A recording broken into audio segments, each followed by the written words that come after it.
မောဒနာတရားစကားအနေနဲ့ဗာတရားလေးပြောခြင်းတလဲဆိုရင်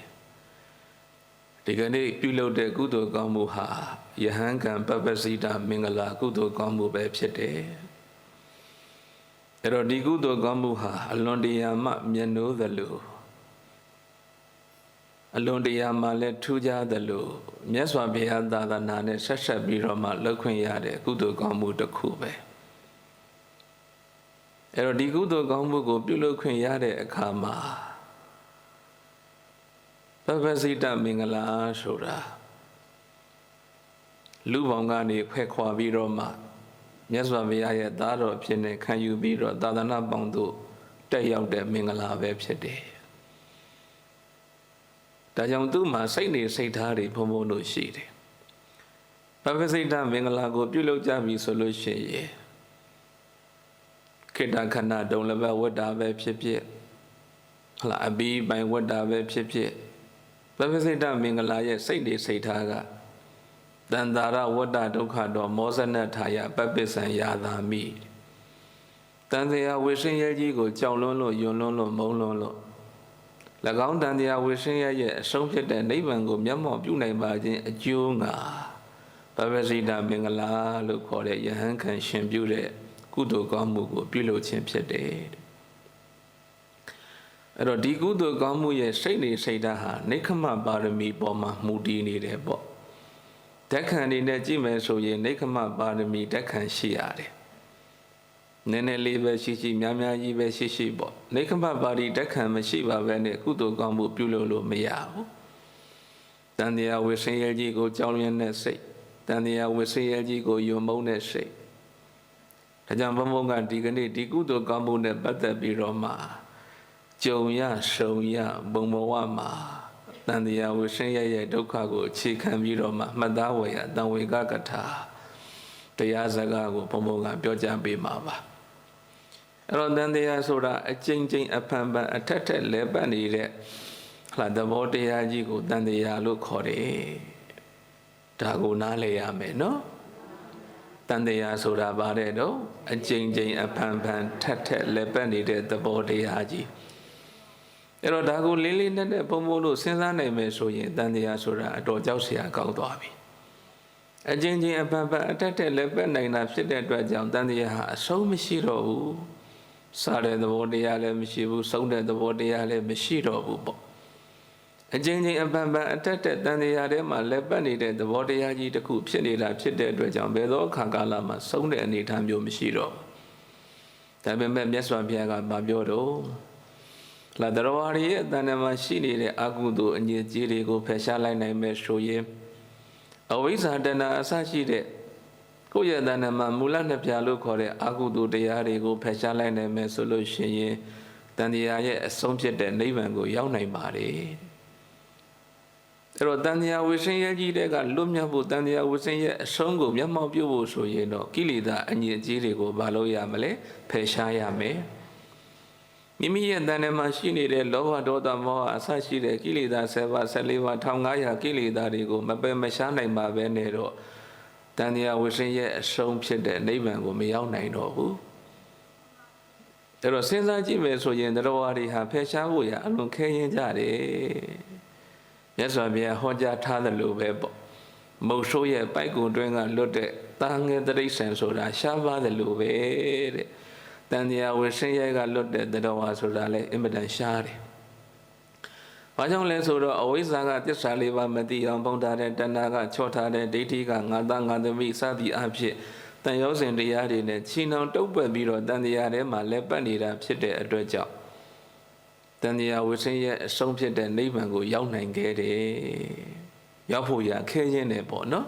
။အဲ့တော့ယနေ့ပပ္ပစိတမင်္ဂလာဆိုတာဒါပဲတန်တရားဝိရှင်ရဲ့ကြီးကိုယွံမုံနဲ့ညင်းငွေတယ်ကြုံရဆုံရဘုံဘောထဲမှာလဲပြီးတော့မှတန်တရားထဲမှာဒုက္ခတွေရင်ဆိုင်တွေ့ကြုံခဲ့ရတာများလာပြီလေးကျွန်းတစ်မျိုးမို့ကိုစัจ java လာတစ်ခုလို့ခေါ်တယ်လကဘာတစ်ခုလို့ခေါ်တယ်အဲ့တော့ဒီကဘာကြီးထဲမှာနေတစ်စင်းလာတစ်စင်း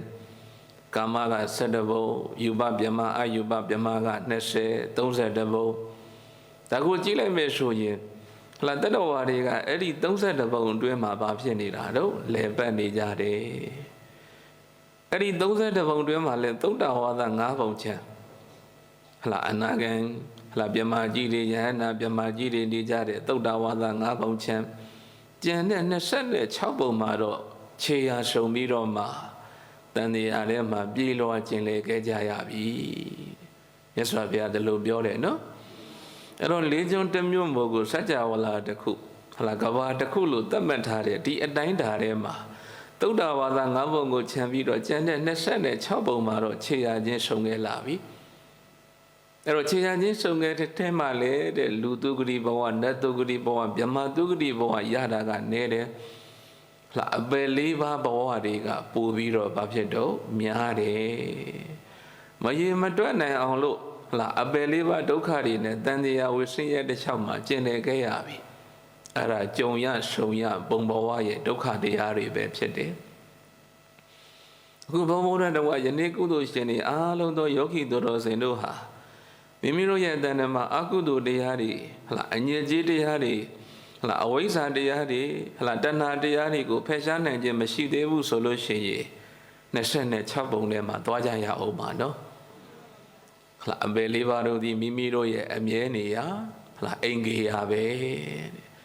ဒီအပယ်၄ပါးဒီဟူသောဒုက္ခရိပုံထဲမှာအချိန်ကြာကြီးကျင်လည်ပြီးတော့မှလူတုဂရိနတ်တုဂရိဗြဟ္မာတုဂရိဆိုတာအာဂန္တုတပွဲဧည့်သည်တပွဲလာရောက်ကြရတာအဲ့တော့ဘုံဘုံတို့အခုအနေထားကိုကြည့်မယ်ဆိုရင်လူဖြစ်လူဘဝကိုရလို့နေကြပြီအဲ့တော့လူဖြစ်လူဘဝကိုရလို့နေကြတာဖြစ်တဲ့အတွက်ကြောင့်မလို့တန်တရားတစ်လျှောက်လုံးမှာအကျဉ်းချင်းအဖန်ဖန်အထက်ထက်လဲတန်တရားထဲမှာလဲခဲလာပြီးဒါကိုနားလဲသဘောပေါက်ရမယ်နော်ကိင်္ကရဏအမတုဝဟလာသမိစတုတဲ့ခြေသားတို့တဲ့တန်တရားကြီးထဲမှာတဘာဝတရားတွေဟာဒီတိုင်းဖြစ်နေတာပဲဒီတိုင်းဖြစ်နေတာဖြစ်တဲ့အတွက်ကြောင့်မွေးဖွားလာလိုက်သေဆုံးသွားလိုက်မွေးဖွားလာလိုက်သေဆုံးသွားလိုက်ဘဝတစ်ခုကနေဟလာဘဝတစ်ခုစီတို့သွားနေကြရတယ်နိဗ္ဗာန်ကိုမရောက်မချင်းတန်တရားထဲမှာအကျဉ်းချင်းအဖန်ဖန်အထက်ထက်ပါဖြစ်နေတော့လဲပတ်နေရတယ်ပြေးလွှားနေရတယ်အဲ့တော့လက်ပတ်နေခဲ့တဲ့ပြေးလွှားနေခဲ့တဲ့လမ်းစဉ်ကြီးကိုကြည့်လိုက်တဲ့အခါမှာလာသမုဒိယသစ္စာကနေဒုက္ခသစ္စာကိုကျေစုပြုနေတဲ့အနုလောမပဋိစ္စသမုပ္ပါလမ်းကြောင်းကြီးအတိုင်းဘုံဘုံတို့သွားနေရတာပဲလေဟုတ်လားအနုလောမပဋိစ္စသမုပ္ပါလမ်းကြောင်းကြီးအတိုင်းသွားနေရတာဖြစ်တဲ့အတွက်ကြောင့်အရှင်မြတ်တပည့်တော်တို့တန်တရားလဲတာဟာဒုက္ခစုအဝေးကြီးရတာနဲ့အတူတူပဲတဲ့ဧဝမေတ္တကေဝလတ္တဒုက္ခခန္တတ္တဟလာသမုဒယောဟောတိခြေသားတို့တဲ့မင်းတို့တန်တရားလဲနေမဲ့ဘဝတစ်ခုကနေလာဘဝတစ်ခုစီတို့ရနေသမျှကာလပတ်လုံးဒုက္ခအရှုဝေးကြီးဒုက္ခအရှုပုံကြီးပဲရမယ်။ဘာကြီးပဲရမှာဒုက္ခအရှုဝေးကြီးဒုက္ခအရှုပုံကြီးပဲရမှာဟလာအဘယ်လေးပါးခန္ဓာတွေရပြန်တော့လဲဒုက္ခအရှုဝေးကြီးဒုက္ခအရှုပုံကြီးပဲသူဂရိခန္ဓာလို့ခေါ်တဲ့လူခန္ဓာနတ်ခန္ဓာဗြဟ္မာခန္ဓာတွေရပြန်တော့လဲဒုက္ခအရှုဝေးကြီးပဲဒုက္ခအရှုပုံကြီးပဲအဲ့တော့ဒုက္ခလမ်းကြောင်းကြီးပေါ်မှာသွားနေကြတာပေါ့ဟလာအနိစ္စတရားလို့ခေါ်တဲ့ဟလာမမြဲခြင်းသဘောတရားကိုအခြေခံပြီးတော့မှဒုက္ခလမ်းကြောင်းကြီးပေါ်မှာဘုံဘုံတို့ဘာဖြစ်နေတော့သွားနေရတယ်ကျင်လည်နေရတယ်အဲကြောင့်မြတ်စွာဘုရားကမင်းဒီလိုမျိုးဖြစ်နေတဲ့ဟလာတဘာဝတရားတွေကိုနားလည်အောင်ကြိုးစားသမ်းပါတဲ့ဒါကြောင့်တန်တရားမှာဖေးသေးလို့ကြားခဲ့တဲ့မျက်ရည်တွေအမေသေးလို့ကြားခဲ့တဲ့မျက်ရည်တွေရွှေမျိုးတွေသေးလို့ကြားခဲ့တဲ့မျက်ရည်တွေကိုယ်တိုင်သေးလို့ကြားခဲ့တဲ့မျက်ရည်တွေဒီမျက်ရည်တွေကိုတဲ့မခမ်းမချောက်ပါပဲနဲ့စူပေါင်းတူလောင်ထားလို့ရမယ်ဆိုရင်မဟာသမုဒ္ဒရာ၄စင်ရေကမှနေသေးတယ်ဘဝတစ်ခုတစ်ခုမှသိပြီးတော့ကြားခဲ့တဲ့ဒီအယိုးတွေကိုစူပုံထားမယ်ဆိုရင်ဝေဘုံလောက်တောင်ကမှနှိမ်သေးတယ်ဆိုပဲဒါတော့တန်တရားတစ်ချောင်းလုံးမှာအယိုးတွေတောင်လိုပုံပြီးတော့မျက်ရည်တွေပင်လယ်လိုဝေခဲ့ပြီတံဝေကညံနဲ့လေးလေးနက်နက်စဉ်းစားရမှာနော်ကိုယ့်ရဲ့ခန္ဓာကိုယ်ကြီးဒီသဘောတဘာဝတွေဖြစ်နေတာကိုမြတ်စွာဘုရားကသိပါရဲ့နဲ့တဲ့သမစ္ဆတုဘယ်အတွက်ကြောင့်မိမိရော့ရော့ပေါ်ပေါ်ဆဆနေသင့်တယ်လေမြတ်စွာဘုရားမေးခွန်းလေးထုတ်ပြီနော်ကိုကဟလာမသိခင်တုန်းကသွားခဲ့တာထားပါတော့အခုကိုယ်ဘဝဒီလူဖြစ်လူဘဝရနေပြီသာသနာတွင်လည်းကြုံနေပြီတန်ဃာတော်ရှင်သူမြတ်တွေဟောကြားအပ်တဲ့သစ္စာလေးပါးတရားတွေကိုလည်းနာကြားခွင့်ရနေကြပြီဒီလိုအခွင့်အရေးတွေနဲ့ကြုံနေတဲ့အခါကာလအချိန်မှာတဲ့ တရားသူတရားမြတ်တွေကိုနာကြားပြီးတော့ဒီလိုအကြောင်းတရားတွေကိုသိနေတဲ့အချိန်မှာငါခန္ဓာကိုယ်ကြီးဒီသဘောတဘာဝဒီခန္ဓာသဘောရှိပါလားခန္ဓာကြီးကဒီတိုင်းပဲလေဟလာမမြဲခြင်းတရားကိုအရင်ဒီပြုပြီးတော့ဒုက္ခလမ်းကြောင်းကြီးပေါ်သွားနေရတာဟလာ32ပုံမှာသုတ္တဝါဒ5ပုံချင်းကျန်တဲ့26ပုံမှာဖြင့်ခြေရချင်းစုံခဲ့လာပြီလေအဲ့တော့မတွေ့ကြုံဘူးတဲ့ဒုက္ခဆိုတာလည်းရှိသေးလားမရှိတော့ဘူးเนาะဟလာမဖြစ်ဘူးတဲ့ဘဝဆိုတာလည်းရှိသေးလားရှိတော့ဘူးချင်းလဲခဲ့ပြီဆိုတာစုံခဲ့ပြီပြောလိုက်တာပဲကောင်းတဲ့ဘက်ကလည်းစုံခဲ့ပြီဟလာမကောင်းတဲ့ဘက်ကလည်းအပယ်လေးပါးမှာမိမိတို့ရဲ့လာအမြဲနေရအင်္ဂယတပွဲကြာခဲ့ပြီအကုသိုလ်တွေကများတာဖြစ်တဲ့အတွက်ကြောင့်ဒုက္ခတိပုံတွေမှာအလဲများတာပဲလေကြောင့်တန်တရားကြောက်ထရာကောင်းတယ်တန်တရားကြောက်ထရကောင်းတယ်ဆိုတာဟလာအပယ်လေးပါးဒုက္ခတွေကြည့်ပြီးတော့မြတ်စွာဘုရားပြောတာလူဒုက္ခတိနတ်ဒုက္ခတိဗြဟ္မာဒုက္ခတိဆိုတာဒုက္ခတိပုံတွေဆိုတာချမ်းသာဒုက္ခနဲ့ရောပြောနေတာရှိတဲ့ဟလာဖြစ်တဲ့အတွက်ကြောင့်မြတ်စွာဘုရားကတလောက်မပြောဘူးဒါပေမဲ့အဲ့ဒီဒုက္ခတိပုံတွေမှာလည်းခန္ဓာရတာဖြစ်တဲ့အတွက်ကြောင့်အိုခြင်းနာခြင်းသိခြင်းဒုက္ခတော့ရှိတယ်မလားအဲ့တော့အိုခြင်းနာခြင်းသိခြင်းဒုက္ခရှိနေတာဖြစ်တဲ့အတွက်ကြောင့်တန်တရားကြီးဟာလည်နေကြရတာပဲလေအဲ့တော့ဒီလိုဘုန်းတို့ကကြည့်လိုက်မယ်ဆိုရင်ဘယ်ပုံပဲဖြစ်ဖြစ်လာအပယ်လေးပုံပဲဖြစ်ဖြစ်ဒုက္ခတိပုံပဲဖြစ်ဖြစ်ဘဝတန်တရားထဲမှာကြုံရရှုံရဘုံဘဝထဲမှာဒုက္ခတွေကိုအရင်ဒီပြုပြီးတော့သွားနေကြရတာပဲဒါကိုလေးလေးနက်နက်မင်းတို့မြင်အောင်ကြိုးစားပါတဲ့မြတ်စွာဘုရားကဒီသဘောတဘာဝတွေခန္ဓာကိုယ်ကြီးထဲမှာရှိနေတဲ့တန်တရားကြီးထဲမှာရှိနေတဲ့ပဋိစ္စသမုပ္ပါဟလာသဘောတရားထဲမှာရှိနေတဲ့ဒါကိုမင်းတို့နားလည်အောင်ကြိုးစားပါတယ်ဒါကိုနားလည်အောင်မကြိုးစားဘူးဆိုရင်ဒီတန်တရားကြီးတွေကဘယ်သောအခါကာလမှာထွက်ခွင့်ရမှာမဟုတ်ဘူးတဲ့ခုဘုံဘုံတို့လူဖြစ်လူဘဝရနေကြပြီမြတ်စွာဘုရားသာသနာကြီးနဲ့လည်းစုံစည်းနေကြပြီအဲ့တော့လူဖြစ်လူဘဝရပြီးတော့မြတ်စွာဘုရားသာသနာနဲ့စုံစည်းပြီးတော့မှတမ္ပတ္တိ14ပါးနဲ့ပြည့်စုံနေပြီမကောင်းတဲ့ရပြည့်7ပါးကလွန်ပြီးတော့မှကောင်းတဲ့ဗုဒ္ဓဘာသာနဝမခဏလည်းရနေကြပြီအဲ့တော့ဒီလိုအခွင့်အရေးတွေဆိုတာအခါအားလျော်စွာရတာမဟုတ်ဘူးနော်ရတော့ရခဲ့ကြုံနေတာမလားအဲ့တော့ရတော့ရခဲ့ကြုံနေတဲ့အချိန်မှာမြတ်စွာဘုရားကဗာပြောတော့ဒီခန္ဓာကိုယ်ကြီးရဲ့ဒီတန်တရားကြီးရဲ့ဟလာသဘောတဘာဝဟာဒီလိုဒီပုံတွေဖြစ်နေတယ်သိပြီးတော့အယိုးတွေဟလာတောင်းလုံးပုံတွေနဲ့မျက်ရည်ကျခဲ့တာလဲပင်လယ်တွေဝင်နေပြီးအဲ့တော့ဒီလိုသဘောတဘာဝတွေရှိနေတဲ့ထဲကမှသင်္ချစ်သားချစ်သမီးတို့ကမိတ်မနေကြပါနဲ့ဘယ်အတွက်ကြောင့်မိမိရော့ပေါ့ပေါ့ဆဆနေသင့်တယ်လေဒီတန်တရားဝေဆင်းရဲကြီးကနေဟလာအလံနိဗ္ဗိန်တိတုံညီငွေသင်ပြီဝိရစိတုံလွတ်မြောက်အောင်ကြိုးစားသင်ပြီယုံထွက်သင်ပြီတဲ့ဝိမု ക്തി တုံလွတ်မြောက်အောင်ကြိုးစားပါကြိုးစားရမှာနော်အဲ့တော့ဒီတန်တရားဝေဆင်းရဲကြီးကိုညီငွေသင်ပြီတဲ့ဆွန့်လွတ်သင်ပြီတဲ့လွတ်မြောက်အောင်ကြိုးစားသင်နေပြီအနမတကတန်ရုံမှာမြတ်စွာဘုရားဒီလိုတည်တည်ချာချာနီးပေးတယ်တန်တရားဆိုတာပြောစရာလည်းမဟုတ်နေခြင်းစရာလည်းမရှိဘူးဘာဖြစ်လို့တော့ရထားတဲ့ခန္ဓာကိုယ်ကြီးဟာဟိုရာကနေနာယာကနေသေးရမစုံမဆိုင်ပြေးမနေဘူးလားအဲ့တော့ခန္ဓာရခဲ့တဲ့ပုဂ္ဂိုလ်တိုင်းကိုပြန်ကြည့်ကောင်းတာတခုမှမရှိဘူးခန္ဓာကြီးဟာတဖြည်းဖြည်းနဲ့မွေးဖွားလာပြီးတဲ့နောက်ရင့်ရော်လာတယ်အိုးလာတယ်အိုးပြီးတဲ့နောက်သေဟလာနားလာတယ်နားပြီးတဲ့နောက်သေကြရတယ်အဲ့တော့ဒီသဘောတဘာဝကိုအရင်နှီးပြုတ်ပြီးတော့ဒီတန်တရားကြီးဟာလဲနေတာပဲလေအဲ့တော့လဲနေတဲ့အခါမှာဘုံဘုံတို့တွေဟာဒီတန်တရားဝိဆင်းရဲကြီးတဲ့ကနေအဆုံးဖြစ်တဲ့နိဗ္ဗာန်ကိုရောက်အောင်မသွားတော့ဘူးဆိုရင်ဘယ်တော့မှ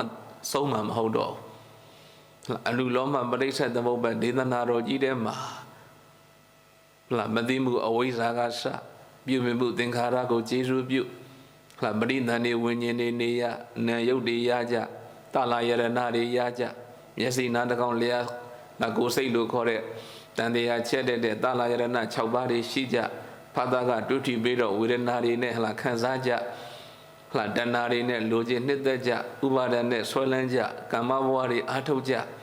ဇာတိတွေရကြဇရမရဏဥခြင်းတည်ခြင်းတရားတွေရကြလိမ့်မယ်ဒါကြောင့်နေ့စဉ်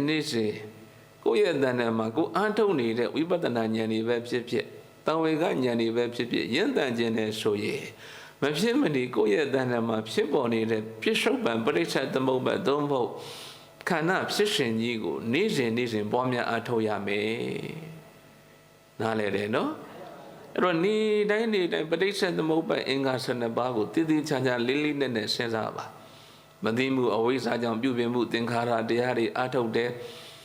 သမုဒိယကြောင့်ဒုက္ခရနေပုံတွေကိုအင်္ဂါ12ပါးနဲ့ဆက်ပြီးတော့နေ့စဉ်စဉ်းစားပါတဲ့နောက်တစ်ခါပြစ္ဆုတ်ပံပရိစ္ဆေသမုပ္ပါဒ်မှာလဲနေ့စဉ်မျက်လုံးပေါက်ကိုအကြောင်းပြုပြီးတော့မြင်စိတ်တွေမပေါ်ဘူးလားမျက်စိနဲ့အစင်းနဲ့တိုက်လာတဲ့ခါမှမြင်စိတ်ကလေးတွေပေါ်တယ်အဲ့ဒီသုံးခုပေါင်းစုံတာကိုဖတ်တာလို့ခေါ်တယ်အဲ့တော့ဖတ်တာရှိလာတဲ့ခါမှာခံစားခြင်းဝေဒနာတွေဖြစ်တယ်ပြီးတော့မှတဏှာဥပါဒံကမ္မဘဝဇာတိဇရာမရဏပရိစ္ဆေသမုပ္ပါဒ်လဲတယ်ဒုက္ခဆက်ရကြီးရတယ်ဒါနေ့စဉ်မျက်လုံးပေါက်ကိုအကြောင်းပြုပြီးတော့မျက်လုံးပေါက်ကိုတဲ့တတိတံပစဉ္ညာတရားနဲ့မဆောင်ရှောက်တော့ဘူးဆိုရင်ပရိစ္ဆေသမုပ္ပါဒ်တရားလဲနေမှာပဲလေအဲ့ဒီလဲနေတဲ့တန်တရားဝိဆင်းရဲကြီးရဲ့ဒုက္ခကိုနားလည်အောင်ကြိုးစားသုတ်တန်ဒီအားဖြင့်လဲတန်တရားလဲနေပုံကိုလဲနားလည်အောင်ကြိုးစားဝိပဿနာဉာဏ်အားဖြင့်လဲပဋိစ္စသမုပ္ပါဒ်တန်တရားလဲနေပုံကိုကြိုးစား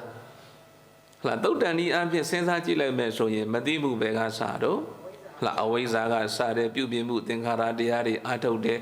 ပြုပြင်မှုသင်္ခါရအားထုတ်ခြင်းကြောင့်ပဋိသန္ဓေဝิญဉ်ပေါ်တယ်ပဋိသန္ဓေဝิญဉ်ကြောင့်နာယုတ်ရတဲ့နာယုတ်မှာတလာယရဏရှိတယ်တလာယရဏကြောင့်တွေးထင်မှုဖတ်တာပေါ်တယ်တွေးထင်မှုဖတ်တာကြောင့်ခံစားခြင်းဝေဒနာတွေရှိတယ်ခံစားခြင်းဝေဒနာကြောင့်လိုချင်နှစ်သက်တတ်တဲ့တဏှာတွေလာတယ်ပြီးတော့မှဆွဲလန်းတတ်တဲ့ဥပါဒံကျိုးစားတဲ့ကမ္မဘဝဇာတိဇရာမရဏအဲ့တော့ကိုယ့်ရဲ့တဏ္ဍာမှာတဲ့ဘဝတန်တရားကြီးကိုယွံမုန်းခြင်းတယ်အရဟတဖို့ကိုယဉ်တန်စေနိုင်တဲ့တရားတွေရဖို့ဆိုရင်တဲ့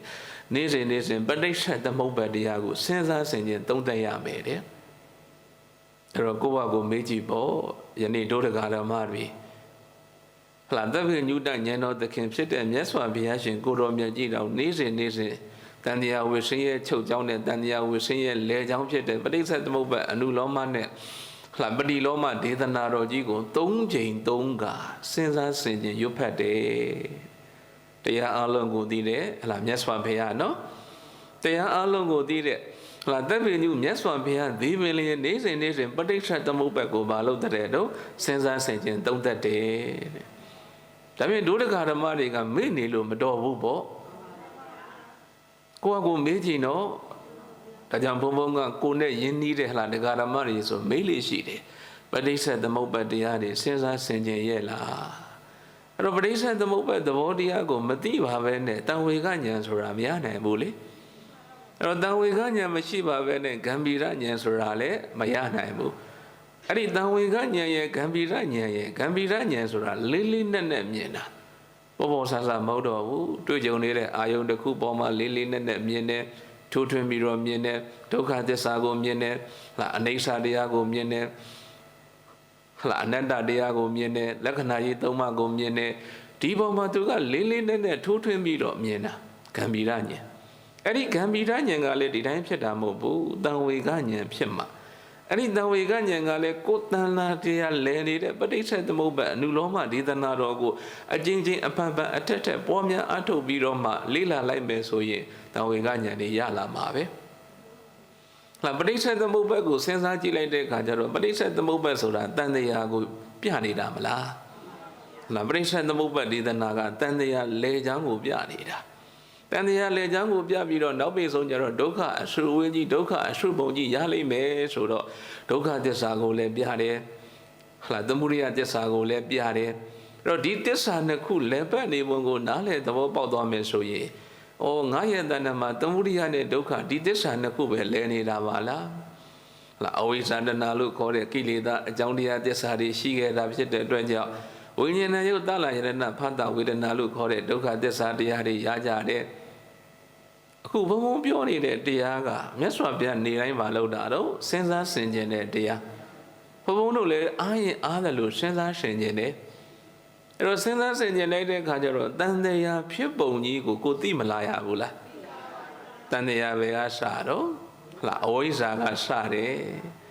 မသိမှုအဝိဇ္ဇာစလိုက်တာဖြစ်တဲ့အတွက်ကြောင့်ပြုပြင်မှုသင်္ခါရကိုကျေစုပြုတယ်အရှင်းရှင်းအင်္ဂါ12ပါးလဲမသွားဘူးလား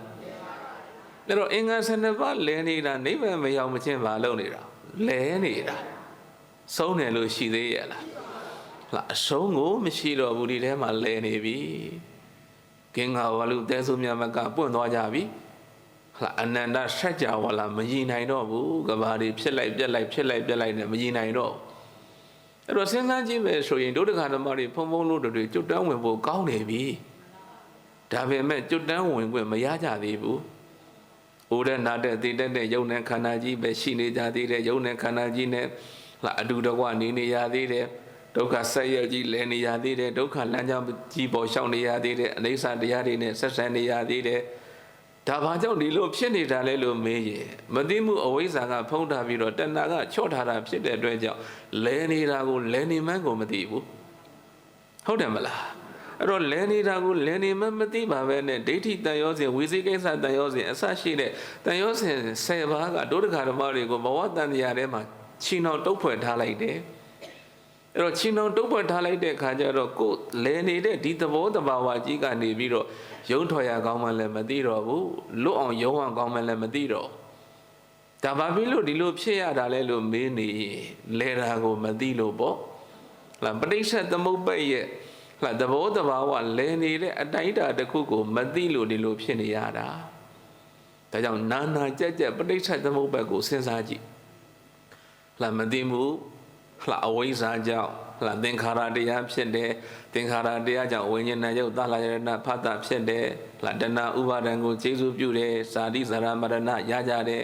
တည်တည်ချာချာလေးကိုယ့်ရဲ့တဏ္ဍာမှာနေ့စဉ်ပဋိစ္စသမုပ္ပါဒ်ကိုစဉ်းစားဆင်ခြင်ပါတယ်အဲ့တော့ပဋိစ္စသမုပ္ပါဒ်ကိုစဉ်းစားဆင်ခြင်လိုက်မယ်ဆိုရင်ဒုက္ခကိုဖြစ်စေတတ်တဲ့အကြောင်းတရားသမုဒယကိုလည်းမြင်လာတယ်ကိုယ့်ရဲ့တဏ္ဍာမှာလောဘဒေါသမောဟအစရှိတဲ့အဝိဇ္ဇာတဏှာအစရှိတဲ့ကိလေသာတရားတွေကိုလည်းမြင်လာတယ်အဲ့ဒီကိလေသာတရားတွေကကျေစုပြုလိုက်တဲ့ရနေတဲ့ဒုက္ခအစုဝကြီးဒုက္ခအစုပုံကြီးအနိစ္စဒုက္ခအနတ္တလို့ခေါ်တဲ့လက္ခဏာကြီးသုံးပါးကိုလည်းမြင်လာတယ်တန်ရောစဉ်တရားတွေရဲ့ရက်ဆက်ပုံတန်ရောစဉ်တရားတွေရဲ့ဒုက္ခနဲ့ချီနှောင်ပုံကိုလည်းမြင်လာတယ်ဆိုတာတန်ဝေကဉာဏ်ရလာတာလေဒီတန်တရားကြီးထဲမှာဒီပုံဒီနီးနဲ့သွားနေတာပါဘာမှမပါဘူးပါရဲ့လားအခုဒီမှာဘုံဘုံတို့တရားဓမ္မတွေအသက်ရှင်နေတဲ့အခါကာလလေးမှာသာလေကိုမိသားစုကိုအာယုံလို့ဆွဲနေတာနော်ယနေ့မျက်လုံးမိတ်ကြည့်ဤဘဝရဲ့အချမ်းဘက်နဲ့ဟိုဘက်ဘဝရောက်သွားတာနဲ့ဒီဘက်မိတ်သွားပြီတရားရစရာကောင်းတယ်နော်တန်တရားဟာအခုဒီဘဝမှာရောက်နေတုန်းကတော့ဒီသားနဲ့ဒီသမီးနဲ့ဒီယောက်ျားနဲ့ဒီမိန်းမနဲ့ဒီဆွေမျိုးနဲ့ဒီပတ်ဝန်းကျင်နဲ့ကိုယ်စိတ်ထဲမှာအကြီးမူကြီးဖြစ်လို့ဒါကြီးကိုတန်ရောစင်တွေဖြစ်လို့နေ့စဉ်အင်ရှင်မတွေအင်ရှင်ယောက်ျားတွေဒါပဲဖြစ်နေတာပဲမလားကိုယ်ကောင်းထဲမှာဒီအရေးတွေပဲလေမိသားစုအရေးတွေပဲစီဝါရေးအရေးတွေပဲဒါတွေနဲ့ပဲကိုယ့်ရဲ့တန်တရားကြီးတစ်လျှောက်လုံးမှာလဲခဲ့တာအဲ့တော့ဒီအရေးတွေဖြစ်နေတဲ့အခါကျတော့ယနေ့သိလိုက်ပဲမျက်လုံးမှိတ်သွားမယ်ဆိုလို့ရှိရင်အကုန်လုံးထားပစ်ခဲ့ကြရတာပဲထားပစ်ခဲ့ပြီးတော့နိဗ္ဗာန်မရောက်သေးတော့ဟိုဘက်ဘဝမှာဆက်ပြီးတော့ဖြစ်ကြပြန်ပြီအဲ့တော့ဟိုဘက်ဘဝမှာဒီဘက်ကကုသိုလ်အကုသိုလ်ကံရဲ့အကျိုးပေးအားလျော်စွာဘုံဘဝတစ်ခုရကြတာပဲလေဒါကြောင့်ဘုံဘဝမှာကြုံရဆုံရတာဟာအဆန်းတော့မဟုတ်ဘူးဒီတိုင်းသွားနေတာပဲလေဟုတ်တယ်မလားအဲ့တော့သေပြီးတည်းရဲ့နောက်နဲ့ဒီဘက်ဘဝမေ့ပြီးတော့ဟိုဘက်ဘဝရောက်သွားတဲ့အခါကျတော့ဟိုဘက်ဘဝကိုဆက်ပြီးတော့ခင်ကြပြန်ရောအဝိဇ္ဇာကမသိအောင်ဖုံးထားတဲ့တဏှာကချော့ထားတဲ့မူလနဲ့ပြန်လက်ချက်နဲ့ပဲဒုဒကဓမ္မတွေကပဋိစ္စသမုပ္ပါဒ်1ကွက်ကနေ2ကွက်ကိုကျေစုပြု2ကွက်ကနေ3ကွက်ကိုကျေစုပြု3ကွက်ကနေ4ကွက်ကိုကျေစုပြုဒီလိုကျင်လည်ပြီးတော့ပဋိစ္စသမုပ္ပါဒ်အင်္ဂါ12ပါးတန်တရားကြီးဟာမရှုံးနိုင်အောင်မဖြစ်နေတာတော့လဲနေတာအဲ့ဒါကိုမြတ်စွာဘုရားကပြောတာပါအမတုဝသဘောတရားတွေဟာဒီတိုင်းပဲဖြစ်နေတယ်တဲ့အဲ့တော့ကိုယ်ခန္ဓာကိုယ်ကြီးကိုယ်တန်တရားကြီးဟာဒီသဘောတဘာဝတွေဖြစ်နေတာဖြစ်တဲ့အတွက်ကြောင့်သင်္ချစ်သားချစ်သမီးတို့ဟာဘယ်အတွက်ကြောင့်မိမိရွပေါ့ပေါ့ဆဆနေတဲ့တယ်လဲအလံနိဗ္ဗိန္တိတော့ညီငွေတင်ပြီအဲ့တော့ညီငွေဖို့ရအတွက်ဒီဟာကိုပဲစဉ်းစားရမှာနော်တန်တရားလေပုံကိုပဲစဉ်းစားရမယ် တော့နောက်တနည်းကိုယ့်ရဲ့ခန္ဓာကိုယ်ထဲမှာရှိနေတဲ့အိုခြင်းနာခြင်းသိခြင်းတရားကိုမလုပ်ရမလဲစဉ်းစားရမယ်။အိုနာသည်ဆိုတာတန်တရားပဲလေ။တန်တရားဆိုတာလည်းပဲနေတဲ့တရားကြီးပဲမလား။ပရိစ္ဆေသမုပ္ပါဒ်တရားကြီးပဲ။ဒါကြောင့်ပရိစ္ဆေသမုပ္ပါဒ်တရားရဲ့ခန္ဓာရဲ့အိုနာသည်ရဲ့အတူတူပဲ။ဒါကြောင့်အိုခြင်းနာခြင်းသိခြင်းတရားကိုလည်းစဉ်းစားရမယ်တဲ့။ဒါကြောင့်မြတ်စွာဘုရားကသုတ်တန်တစ်ခုမှာနတ်ပြည်နဲ့ရွာဗြဟ္မပြည်ဗြဟ္မရွာကိုရောက်စေနိုင်တဲ့လူပြည်မှာတဲ့နတ်တမန်3ယောက်ရှိတယ်ဘာတမန်3ယောက်တော့နတ်တမန်3ယောက်ဘယ်တရားထင်တော့သူအိုသူနာသူသေးဒါဘုံဘုံတို့ခန္ဓာကြီးပဲမလားအဲ့ဒီဘုံဘုံတို့ခန္ဓာကိုယ်ကြီးထဲမှာရှိနေတဲ့သူအိုသူနာသူသေးဟာနတ်တမန်3ယောက်တဲ့ဒီတရားတွေကိုနေ့စဉ်စဉ်စဉ်းစားဆင်ခြင်သုံးသပ်မယ်ဆိုရင်နတ်ပြည်ကိုလည်းရောက်နိုင်တယ်ဗြဟ္မပြည်ကိုလည်းရောက်နိုင်တယ်ကုသိုလ်တရားတွေဖြစ်ပြီးတော့ကောင်းရာသူဂတိရောက်နိုင်တယ်နောက်မိတ်ဆိုဘယ်ထိအောင်ရောက်နိုင်တယ်လဲမေးရင်နိဗ္ဗာန်ထိအောင်ကျေစုပြုနိုင်တယ်အဲ့တော့နိဗ္ဗာန်ကိုရောက်သွားကြတဲ့ပုဂ္ဂိုလ်တိုင်းဟာဥခြင်းနာခြင်းသိခြင်းတရားပေါ်မှာညှင်းငွေယွံပုံပြီးတော့ရောက်သွားကြတာပဲလေဘုရားအလောင်းတော်ဒီပင်တောထွက်တာဗာမြင်လို့တော့သူနာသူသိမြင်လို့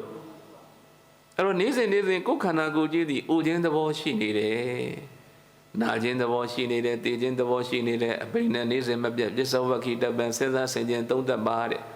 ။ဒီတရား2မျိုးကိုဘုံဘုံတို့စဉ်းစားဆင်ခြင်သုံးသပ်ရမှာနော်။ပရိစ္ဆေသမုပ္ပါဒ်အင်္ဂါ12ပါးကိုလည်းစဉ်းစားဆင်ခြင်သုံးသပ်ရမယ်။အိုခြင်းနာခြင်းသိခြင်းတရားကိုလည်းမလုပ်ရမလဲစဉ်းစားဆင်ခြင်သုံးသပ်ရမယ်။ဒါတွေကိုစဉ်းစားဆင်ခြင်သုံးသပ်လာမယ်ဆိုရင်ကြုံရရှုံရဘုံဘဝတစ်ခုမှာလဲပတ်နေတဲ့တန်မြာဝိဆင်းရဲ့ဒုက္ခကိုမြင်လာလိမ့်မယ်ဒီလိုမှမစဉ်းစားဘူးဒီလိုမှမသုံးသပ်ဘူးအကျင့်ပုဂ္ဂိုလ်ဟာပဋိစ္စသမုပ္ပါဒ်ကိုမသုံးသပ်ဘူးဆိုဘာတရားမှမသိနိုင်တော့ဘူးလေပဋိစ္စသမုပ္ပါဒ်သိရင်ဘာသိတာတော့တရားသိတာတရားသိတယ်ဆိုတာလေပဋိစ္စသမုပ္ပါဒ်သိတာအဲ့တော့ဘုံဘုံတဲ့ကဒုဒကာဓမ္မတွေဟာနေ့စဉ်ပဋိစ္စသမုပ္ပါဒ်ကြီးကိုမစဉ်းစားတော့ဘူးမဆင်ခြင်တော့ဘူးဆိုရင်ဘာမှမသိတော့ဘူးကိလေသာတရားတွေနဲ့လဲနေတာပဲလေမောဟတရားတွေနဲ့လဲနေတယ်လောဘတရားတွေနဲ့လဲနေတယ်ဒေါသတရားတွေနဲ့လဲနေတယ်နေ့စဉ်ကြည့်လိုက်မယ်ဆိုရင်လူတွေကဓာတ်တွေနဲ့လဲနေတာပဲဟုတ်တယ်မလားကိလေသာတရားတွေအရင်ပြုတ်ပြီးတော့မှမိသားစုကိုအရင်ပြုတ်ပြီးတော့တန်ရောစဉ်တရားတွေကိုအရင်ပြုတ်ပြီးတော့ဒီတန်တရားကြီးထဲမှာဒီတိုင်းသွားလာတာကြာခဲ့လာပြီတဲ့မြတ်စွာဘုရားကจิตသားတို့တဲ့ဒါကြောင့်ဒီတန်တရားဝိဆင်းရဲကြီးတွေကကျွတ်လွတ်ဖို့ရတဲ့ပဋိစ္စသမုပ္ပါဒ်အင်္ဂါ12ပါးကိုနေ့စဉ်စဉ်းစားဆင်ခြင်သုံးသပ်ပါပြစ္ဆုတ်ပံပဋိစ္စသမုပ္ပါဒ်ကိုလည်းနေ့စဉ်စဉ်းစားဆင်ခြင်သုံးသပ်ပါပြစ္ဆုတ်ပံပဋိစ္စသမုပ္ပါဒ်ကျတော့ဘုံဘုံတို့ဘယ်ကစနေတာဒွါရ6ပါးကစနေတာမျက်စိနာနှာခေါင်းလျှာကိုယ်စိတ်အဲ့ဒီဒွါရ6ပါးကိုအာယုံ6ပါးကတိုက်ဆိုင်တဲ့စိတ်ဝိညာဉ်တွေဖြစ်တယ်လေအဲ့ဒီစိတ်ဝိညာဉ်တွေဖြစ်လာတဲ့အခါမှာတတိတမင်စညာတရားနဲ့ဝိပဿနာတရားနဲ့အမထုတ်တော့ဘူးဆိုလို့ရှိရင်ကိုယ့်ရဲ့တဏ္ဍမှာဘာတွေဖြစ်လာတော့လောဘတရားတွေကျေစုပြုမဲ့ပရိစ္ဆေသမုပ္ပါဒ်တွေဆက်မဲ့ဒေါသတရားတွေကျေစုပြုမဲ့ပရိစ္ဆေသမုပ္ပါဒ်တွေဆက်မဲ့မောဟတရားတွေကျေစုပြုမဲ့ပရိစ္ဆေသမုပ္ပါဒ်တွေဆက်မဲ့အဲ့တော့ပရိစ္ဆေသမုပ္ပါဒ်ဆက်သွားပြီဆိုရင်ဒုက္ခသစ္စာတွေကနေဘာသစ္စာတွေပေါက်ဖွားသွားတာသမုဒယသစ္စာတွေပေါက်ဖွားသွားရင်နောက်အနာဂတ်မှာဘာသစ္စာရမှာ